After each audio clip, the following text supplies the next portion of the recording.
Baik, hari ini kita akan membahas satu tema tentang muliakanlah Allah dengan tubuhmu.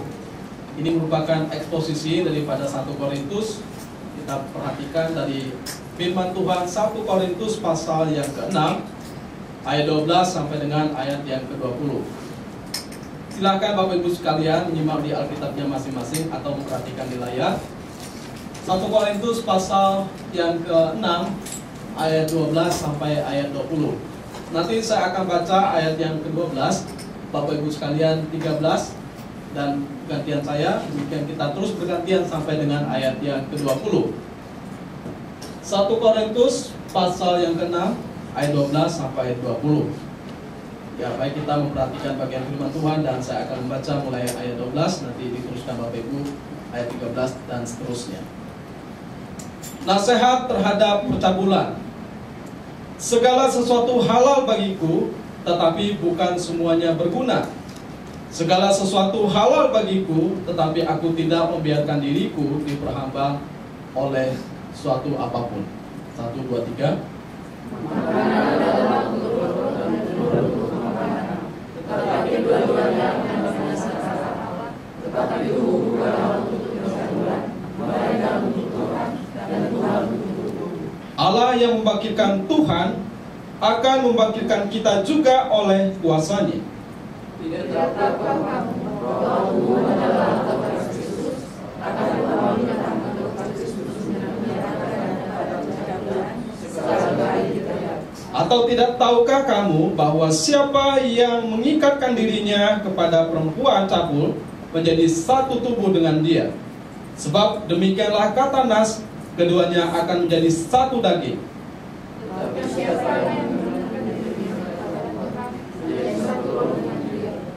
Jauhkanlah dirimu dari percabulan. Setiap dosa lain yang dilakukan manusia terjadi di luar dirinya, tetapi orang yang melakukan percabulan berdosa terhadap dirinya sendiri. Bahwa Tuhan adalah Roh Kudus yang diam di dalam kamu, Roh Kudus yang kamu peroleh dari Allah, dan bahwa kamu bukan milik kamu sendiri. Sebab kamu telah dibeli dan harganya telah lunas dibayar. Karena itu muliakanlah Allah dengan tubuhmu. Yang menarik, bagian firman Tuhan ini memberitahukan kepada kita bahwa tubuh kita ini adalah tubuh yang berharga. Meskipun tubuh kita ini adalah daging, tapi sebetulnya tubuh kita ini adalah tubuh yang berharga. Mungkin ada di antara kita yang merasa kurang terima dengan keadaan fisik kita. Tapi ingat lagi bahwa semua dibentuk oleh Tuhan dengan sempurna, dengan caranya. Baik yang rambut hitam, ada yang rambut putih, ada yang kulit hitam, ada yang kulit putih. Dengan kondisi apapun sebetulnya kita ini adalah ciptaan yang berharga secara fisik dan juga secara rohani. Sehingga tubuh yang berharga ini harus kita rawat, harus kita jaga, harus kita pergunakan atau pakai dengan sebaik-baiknya. Jadi tidak boleh dipakai dengan sembarangan, apalagi mengumbar hawa nafsu kita. Karena tubuh kita ini adalah tubuh yang memang menjadi milik Allah dikatakan. Kenapa milik Allah? Ada beberapa alasan. Yang pertama, memang Allah yang menciptakan tubuh kita, dan Allah berhak atas tubuh kita. Di dalam kitab Kejadian dikatakan bahwa kita itu diciptakan sempurna, bukan seperti binatang, seperti monyet, tidak. Bukan seperti malaikat, meskipun sepertinya sempurna. Tetapi kita ini diciptakan hampir sama seperti Allah. Itu dikatakan oleh Alkitab. Betapa sempurnanya kita, sehingga kita mampu berinteraksi bukan hanya kepada sesama, tapi kita mampu berinteraksi dengan Tuhan kita, pencipta kita. Sehingga saya sebut bahwa Dia adalah kreator yang agung, yang memang menciptakan kita dengan segala sisi, dengan segala sudut, dengan segala kondisi apapun, keunikan di dalamnya. Dan tidak ada pada siapapun juga, dan ada hanya pada kita. Maka saya seringkali bertanya, kenapa Tuhan menciptakan seorang Nikodemus Rindir? Kok bisa ya? Dan namanya persis seperti ini, keadaannya seperti ini. Kadang-kadang saya ngerasa ada yang kurang, tapi ternyata saya diingatkan lagi bahwa saya diciptakan Tuhan sempurna, tidak ada yang kurang. Saya dilahirkan di mana, itu bukan kekurangan. Saya dalam keadaan apa, itu bukan kekurangan. Kondisi fisik saya seperti apa, itu bukan kekurangan. Hanya kita kurang bisa mensyukuri. Nah, waktu kita tidak bisa mensyukuri, berarti kita tidak terima atas cara Tuhan yang mengukir kita. Sebetulnya Tuhan menciptakan kita itu dengan suatu tujuan yang mulia sekali, supaya kita memancarkan, memantulkan kemuliaan Allah.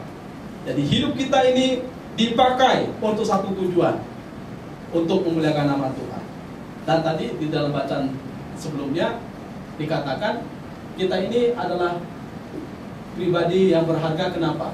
Karena sudah dibeli dengan harga yang mahal. Bukan dengan emas, perak, bukan dengan dolar atau rupiah, tetapi dengan darah. Darah siapa?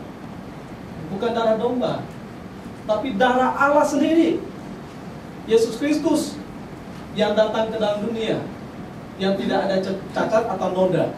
Dia sudah membayar kita, membeli kita, dan ditegaskan harganya telah lunas dibayar.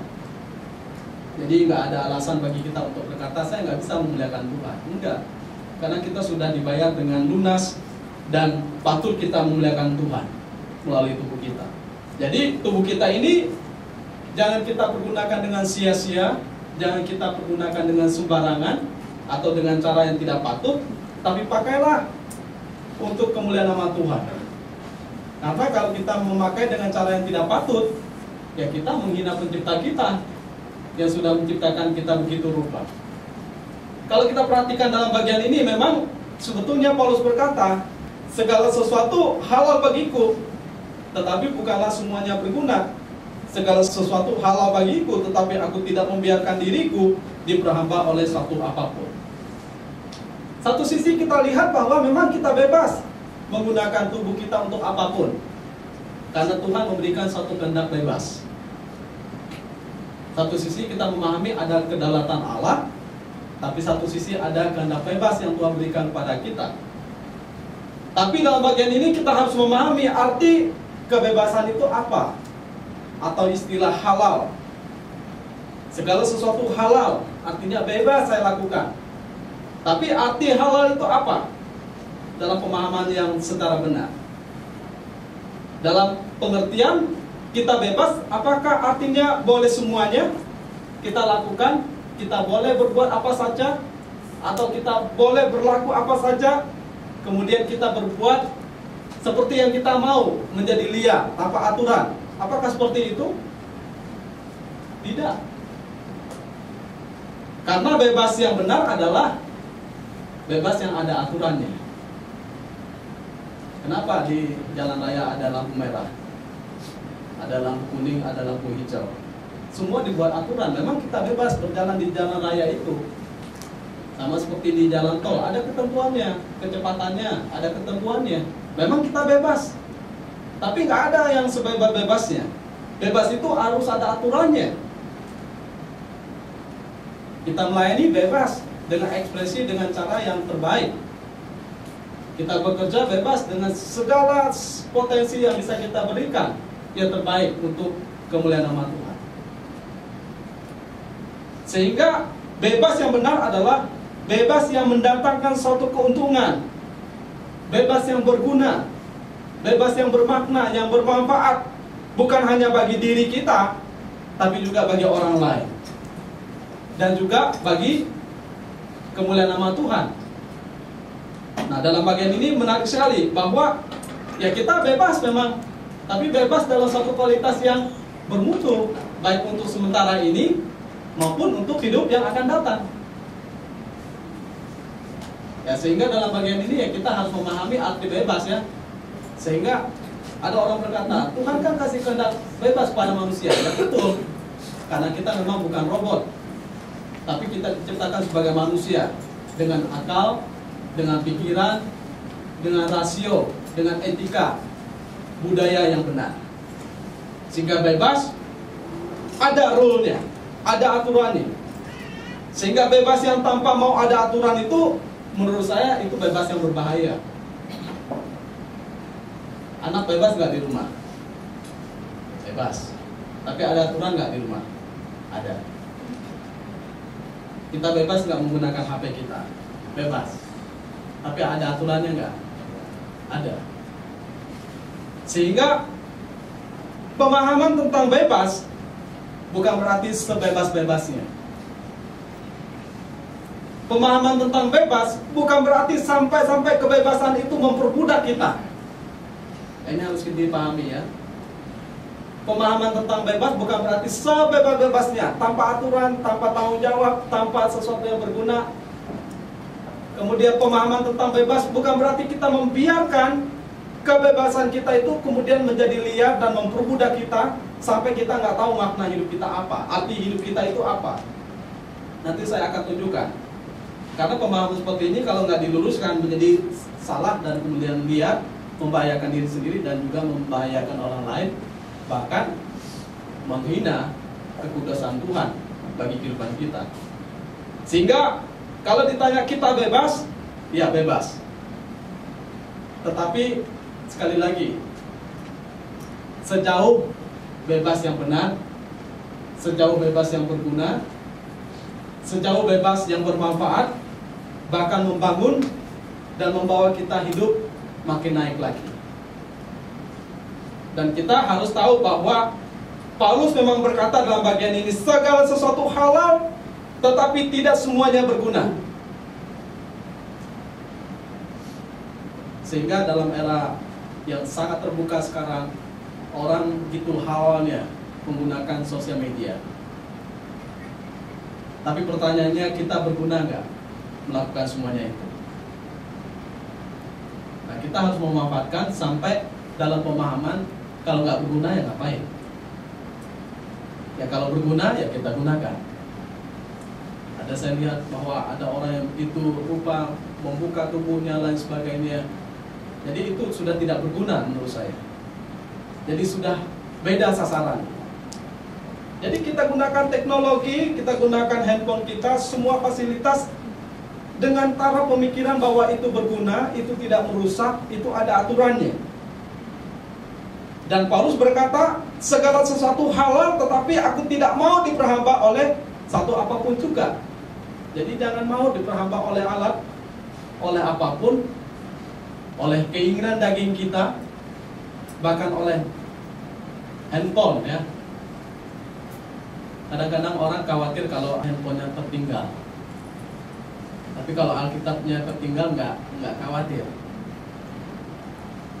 Bahkan kalau hilang dia nggak khawatir. Tapi kalau handphone hilang udah khawatir luar biasa. Ada orang yang nggak tahan kalau nggak melihat handphone. Dan saya belajar sekarang mengerem. Saya taruh tempat lain, saya membaca buku. Saya mulai mengalihkan apa namanya. Kalau nggak kita akan terus fokus pada kayaknya ketagihan. Kita mau lihat padahal nggak perlu dilihat. Mulai dari lihat biasa menjadi kita apa namanya, pengen tahu. Bagi kita mungkin bermanfaat, tapi waktu kita kadang-kadang terbuang dengan semuanya itu. Jadi kita punya pilihan, apakah kita menggunakan kebebasan kita atau kita kemudian mempergunakan kebebasan untuk sesuatu yang benar. Nah, maka Paulus berkata bahwa kalau kebebasan itu atau segala sesuatu yang halal itu tidak berguna bagi dirinya atau tidak berguna bagi orang lain, ya saya nggak mau diperbudak oleh semuanya itu. Dia mau memakai hidupnya dengan suatu bagian yang menjadi berkat, memancarkan terang kasih Tuhan. Sehingga kebebasan yang benar adalah kebebasan yang dipergunakan untuk kemuliaan nama Tuhan. Kita bebas, bebas. Orang lain gak lihat, betul. Tetapi saya tidak mau menggunakan kebebasan dengan cara yang salah. Orang lain gak lihat, saya tetap belajar untuk taat karena Tuhan melihat saya. Sehingga saya tahu bagaimana menjalani hidup saya dengan suatu cara yang benar. Karena nanti saya akan membawa kita untuk memahami bahwa hidup kita ini begitu singkat. Nanti tanpa terasa kita sudah makin tua, umur kita makin tambah. Ya pas pulang tahun kita happy ya. Karena tambah usia, ada yang merayakan. Tetapi jangan terlalu berbahagia, karena dengan bertambah usia sebetulnya itu adalah bagian dari pengurangan usia kita di dalam dunia. Sehingga bebas ada dua hal. Bebas yang pertama adalah bebas yang berguna, yang bermanfaat untuk kita. Saya bebas melakukan segala sesuatu yang berguna, yang bermanfaat, yang mendukung hidup saya, yang membuat saya makin naik, makin bercahaya, makin mempunyai karakter yang agung. Sehingga saya melakukan segala sesuatu untuk kemuliaan nama Tuhan. Tapi ada bebas yang tidak berguna, bebas yang dipakai hanya untuk kepuasan diri, hanya untuk merugikan diri sendiri tanpa kita sadari. Apa yang saya maksudkan?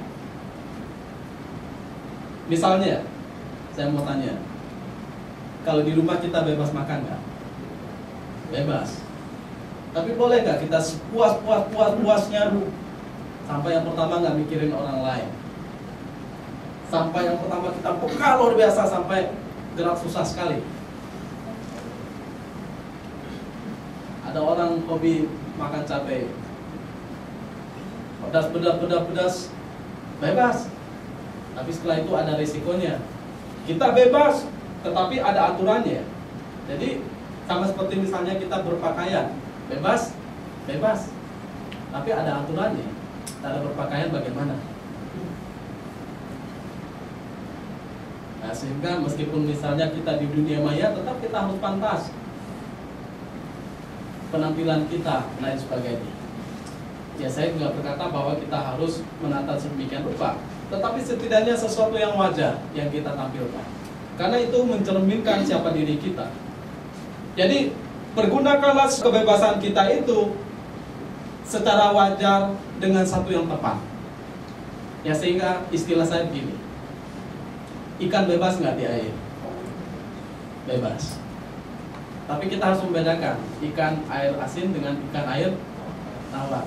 Bisa nggak dari tawar ke asin? Ada kemungkinan bisa, ada kemungkinan tidak.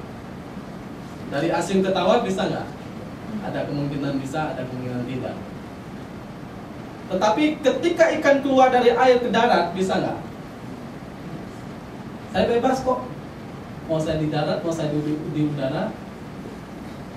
Ada mungkin yang memang punya kemampuan untuk sementara, tapi dia tidak bebas sampai keluar begitu lama. Sama seperti binatang misalnya. Di alam liar, binatang bebas sekali. Tapi jangan sampai dia ke perkampungan. Apalagi di Kalimantan kan, udah jadi sakcang dia, udah jadi makanan dia.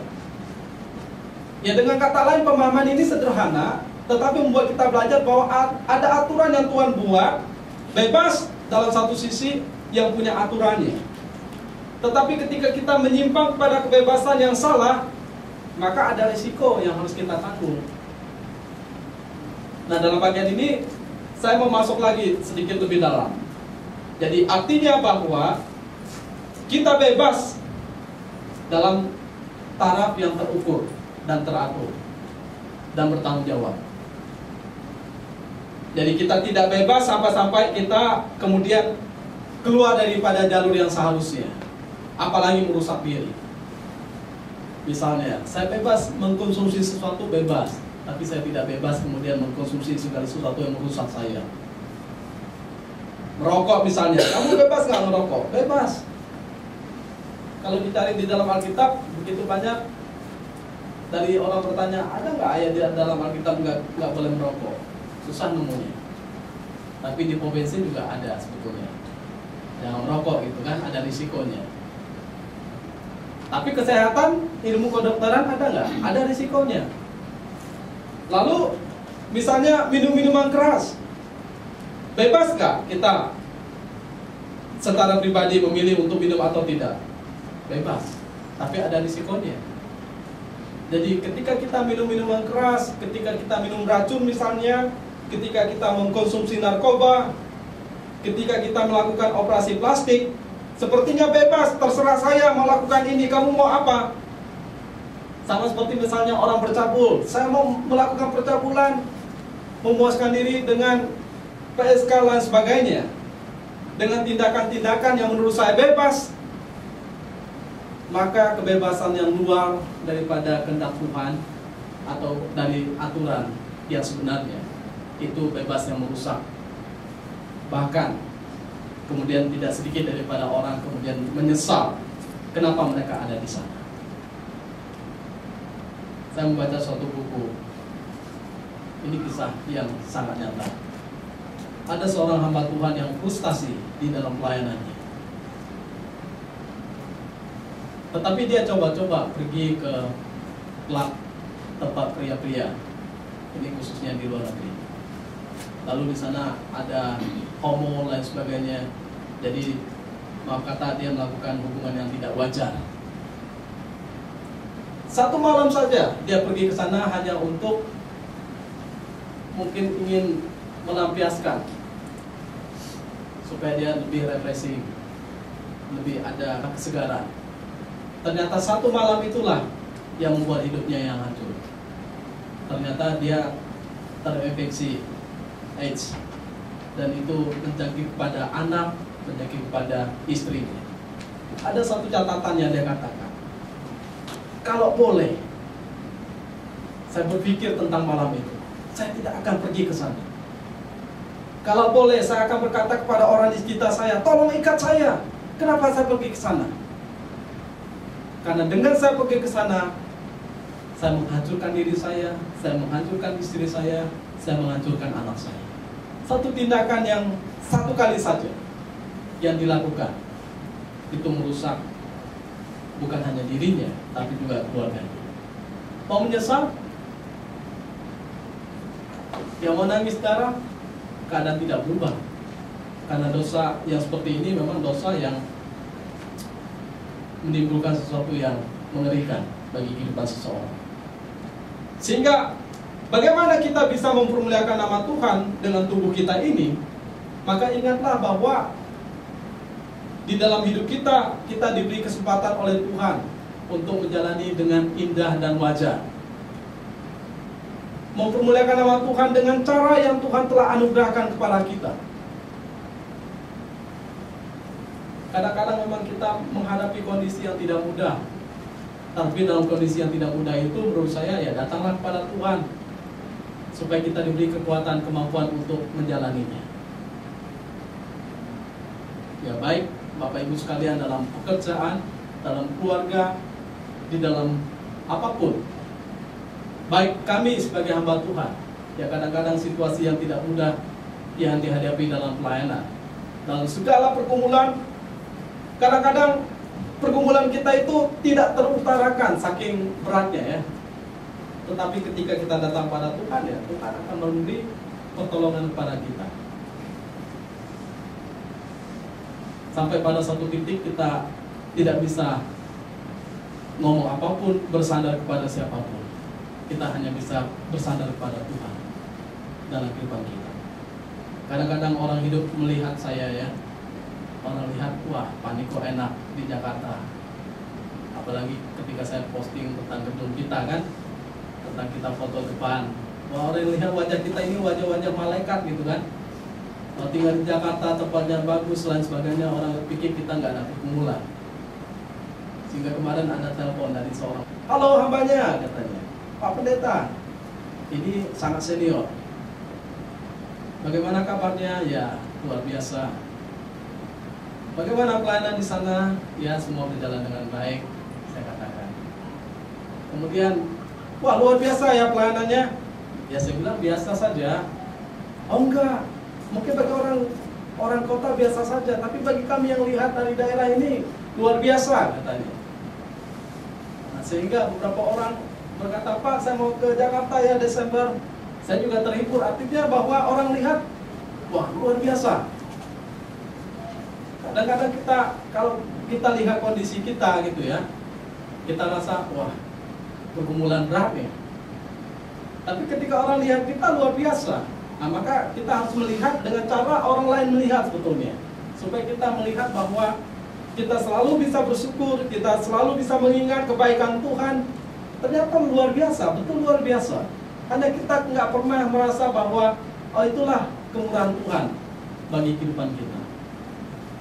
Sehingga dia berkata pada saya, Pak, Wah, senang sekali kalau Bapak bisa cemplung seperti itu, ngepost seperti itu menghibur kami juga untuk tetap semangat dalam melayani Tuhan. Apalagi kan GPSK selama ini kan berada di Kalimantan gitu kan, berada di Jakarta, itu sesuatu yang luar biasa sekali. Mereka berkata, Pak, gereja kami sudah di sini, sudah di beberapa provinsi, tetapi kami belum pernah ada di Jakarta. Dan saya tahu beberapa pendeta dari mereka itu orang-orang terkenal semua.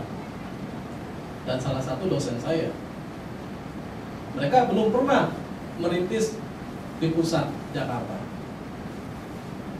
Bukan kita mau berbangga, tetapi saya hanya mau berkata bahwa jangan pernah menakar kita dengan sesuatu yang sebetulnya beban-beban yang tidak perlu.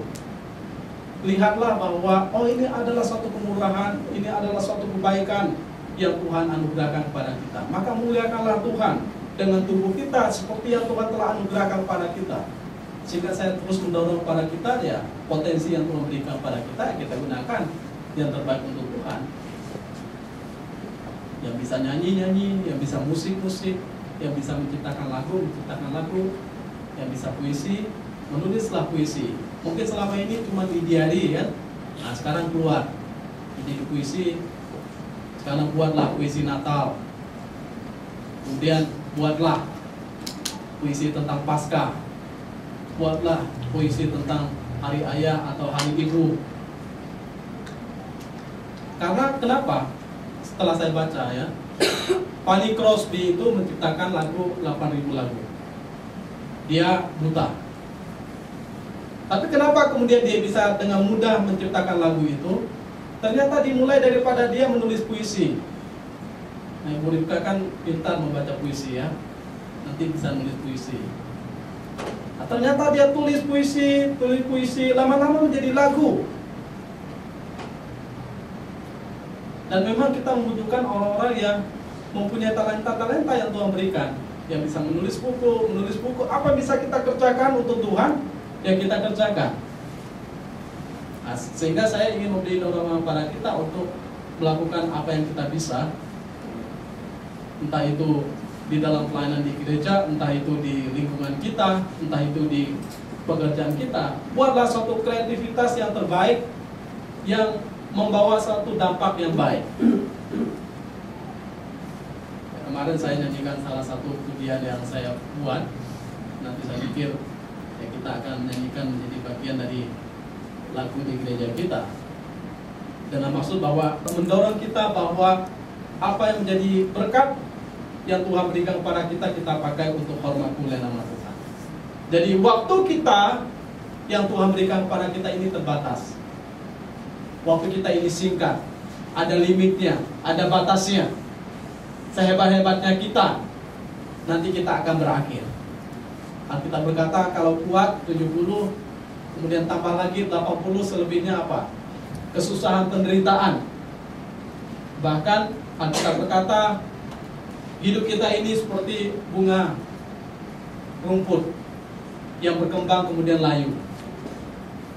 Bahkan dikatakan juga hidup kita ini seperti uap yang ada kemudian lenyap. Jadi nggak terasa kalau kita nggak gunakan, kalau kita nggak isi, hidup kita ini menjadi hidup yang memang habis, dan habis dengan percuma. Apalagi kalau kita isi dengan tidak benar, wah, kita akan menyesal luar biasa. Kenapa dulu saya menggunakan ini dengan tidak benar? Padahal Tuhan sudah menyelamatkan kita, Tuhan sudah menebus kita. Bahkan di dalam bagian ayat yang kita baca bahwa ayat yang ke-14, Allah yang membangkitkan Tuhan Yesus, ini Tuhan Yesus ya, akan membangkitkan kita juga oleh kuasanya. Jadi kenapa dia membangkitkan Tuhan Yesus? Karena di dalam Tuhan Yesuslah kita mempunyai pengharapan. Di dalam Dia ada kebangkitan. Dialah yang merubah kita yang tadinya harusnya binasa, terkubur di dalam kematian, di dalam dosa, sekarang kita dibangkitkan. Artinya Tuhan mau mengangkat kita dalam posisi yang hidup, yang betul-betul hidup, yang berkenan kepada Allah. Sehingga Yesus berkata, aku datang supaya mereka mempunyai hidup dan mempunyainya dalam segala kelimpahan. Bukan hanya sekedar hidup rata-rata, ya udah Pak, sekedar hidup, makan minum, beli pakaian, saya bekerja, kemudian saya berkeluarga, kemudian punya anak, punya cucu, punya rumah, lain sebagainya, lalu saya mati. Bukan hanya itu, tapi hidup yang berbeda yang sudah kita isi, yang sudah kita pakai dengan maksimal. Sehingga waktu kita mati pun kita mati dengan puas. Karena hidup yang kita jalani ini sudah kita jalani dengan baik, sudah dengan sungguh-sungguh. Maka pakailah tubuh kita ini untuk kemuliaan nama Tuhan. Selagi masih siang, selagi masih ada kesempatan, selagi masih kuat. Karena kita nggak tahu kehidupan kita ke depan. Kita nggak tahu kapan Tuhan datang. Kita nggak tahu kondisi kita ke depan seperti apa. Apakah kita terus sehat atau kemudian lemah. Karena saya begitu banyak ketemu dengan orang udah sakit, baru kemudian saya mau melayani Tuhan, tapi udah nggak bisa begini, udah nggak bisa begitu. Ya kasihan sekali. Punya niat yang luar biasa, pengen pergi ke sana, pengen pergi ke sini, melayani sana, melayani sini, tapi udah nggak bisa lagi. Dan ada seorang yang curhat kepada saya, Pak, saya mau melayani Tuhan. Ya tapi dia masih juga memikirkan tentang pekerjaannya lain sebagainya. Jadi saya pikir keputusan kita memang kita perlu ambil. Jangan sampai menyesal, kemudian terlambat. Jangan sampai kemudian kita tidak memakai hidup kita dengan baik di hadapan Tuhan. Jadi Alkitab juga berkata kalau kita hidup, maka hiduplah untuk Tuhan. Kalau kita mati, ya matilah untuk Tuhan. Karena mati dan hidup kita ini adalah milik Tuhan. Jadi tubuh kita ini harus dipergunakan dengan sungguh-sungguh. Karena kalau kita perhatikan, ini ada kalimat tidak tahukah kamu, tidak tahukah kamu, tidak tahukah kamu. Itu di dalam ayat yang ke-15, 16 dan 19. Kenapa dikatakan tidak tahukah kamu, tidak tahukah kamu, tidak tahukah kamu? Ini untuk menunjukkan kepada kita bahwa kalau kamu tidak tahu, saya akan beritahu. Kalau kamu tidak tahu, maka kamu harus tahu tentang semuanya itu dan melakukannya yang kamu tidak tahu itu. Sehingga di dalam ayat yang ke-15, tidak tahukah kamu bahwa tubuhmu adalah anggota Kristus? Jadi tubuh kita ini anggota daripada Kristus, bukan milik kita sendiri. Akan kau ambilkah anggota Kristus untuk menyerahkannya kepada percabulan? Paulus berkata harusnya sekali-sekali tidak. Atau tidak tahukah kamu bahwa siapa yang mengikatkan dirinya pada perempuan cabul menjadi satu tubuh dengan dia? Artinya menjadi cabul seperti perempuan cabul itu.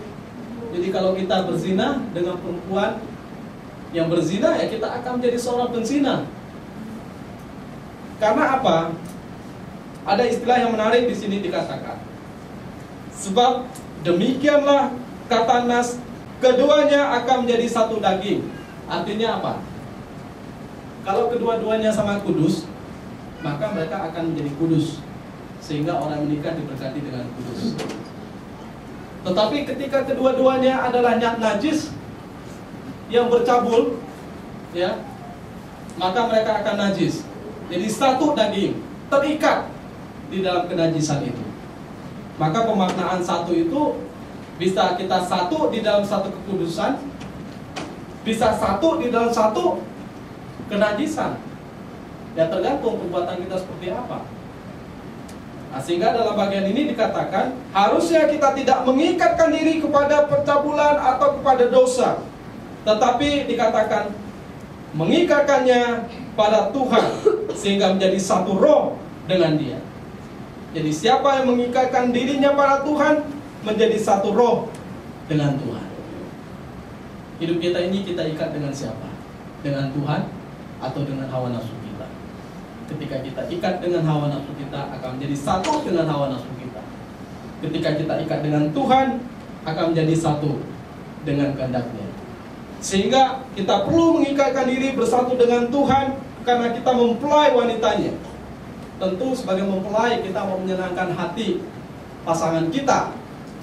Dalam konteks secara rohani, Tuhan mempelai kita menyenangkan hati Dia. Karena Dia memang pemilik kehidupan kita. Kita mau satu daging dengan Dia, kita mau setia dengan Dia.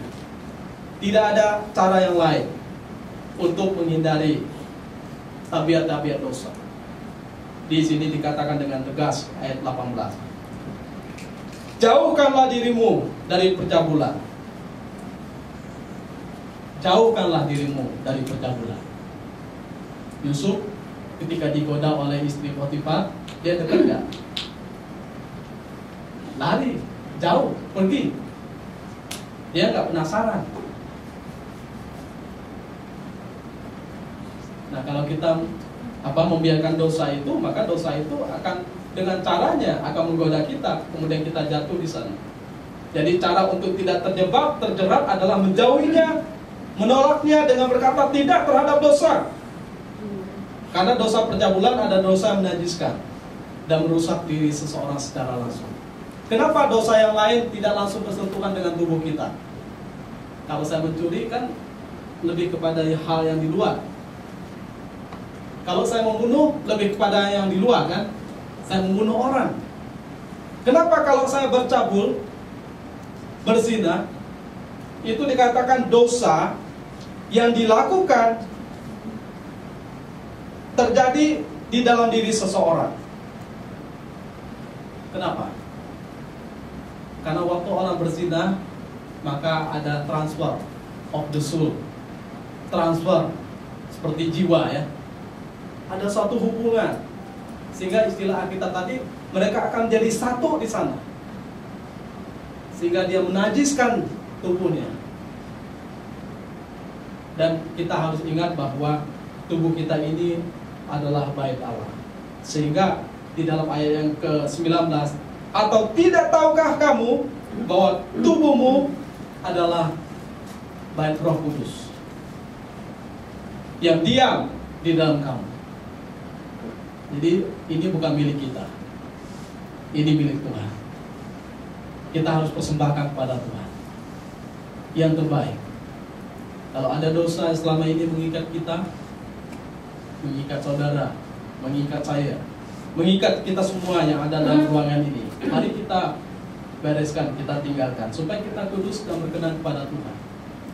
Karena di dalam Roma 12 ayat 1 dikatakan, persembahkanlah tubuhmu sebagai persembahan yang hidup, yang kudus, dan yang berkenan kepada Allah. Itu adalah ibadahmu yang sejati.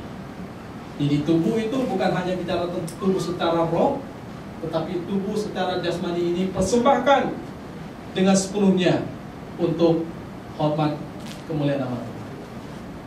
Sehingga bagi penutup yang saya ingin sampaikan bahwa pakailah hidup kita selama Tuhan masih memberikan kesempatan pada kita untuk hidup dengan tubuh ini.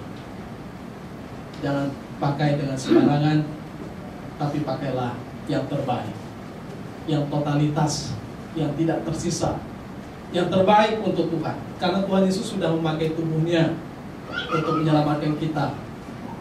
Tubuhnya secara fisik sampai mati di kayu salib, kemudian dikuburkan sampai bangkit, sampai duduk di sebelah kanan Allah Bapa di surga. Dia memakai dengan sempurna, tidak ada cacat, sehingga dia layak menebus kita, layak menjadi contoh bagi kita.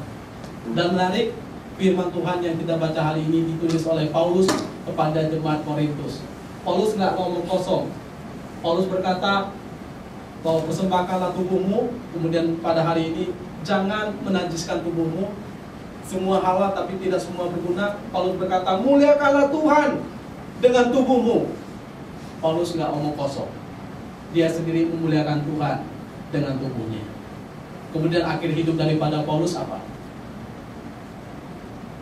Dia mati di Roma dengan kepalanya dipegang. Dia mempersembahkan tubuhnya untuk Tuhan sampai rela kepalanya terpenggal. Itu membuktikan bahwa tidak ada orang yang sebetulnya tidak bisa untuk melakukan segala sesuatu yang habis, sampai tidak ada tersisa untuk kemuliaan nama Tuhan. Sehingga ya memang Tuhan berlayak menerima yang terbaik dari kehidupan kita, karena Tuhan sudah mengerjakan yang terbaik untuk kehidupan kita. Jadi jangan menunggu waktu, lakukanlah segala sesuatu mulai hari ini. Ada catatan saya di Facebook, saya berkata, jangan menunggu uang cukup, jangan menunggu orang yang tepat orang banyak baru kita kemudian, oh saya pengen juga. Atau jangan menunggu fasilitas yang luar biasa baru kita mulai melakukan segala sesuatu. Tidak, mulailah daripada apa yang Tuhan percaya. Nanti Tuhan akan tambahkan, Tuhan akan memberi berkat-berkatnya dengan caranya. Ya, kemudian bagian yang terakhir adalah, ya ini kalimat yang menarik, yang membuat saya terus semangat di dalam melakukan pelayanan dan pekerjaan. Pemahaman bagi saya adalah lebih baik kita menjadi lilin yang kecil tapi dinyalakan, daripada lilin yang banyak, lilin yang besar tapi tidak pernah dinyalakan sedikit pun. Lebih baik kita kecil, lilin kecil tapi dinyalakan. Sehingga saya tidak takut menjadi lilin kecil, saya takut menjadi lilin yang besar, tidak dinyalakan, tidak terpakai. Nah, dalam bagian ini harusnya mengingatkan kepada kita, Tuhan, selama saya masih hidup, meskipun saya lilin kecil, saya mau menjadi terang di dalam kegelapan, karena mereka membutuhkannya. Jadi jangan takut kita kecil, takutlah kalau kita tidak bermakna, kita tidak bernilai, kita tidak pernah menyalakan kehidupan kita di dalam dunia ini. Mari kita berdoa.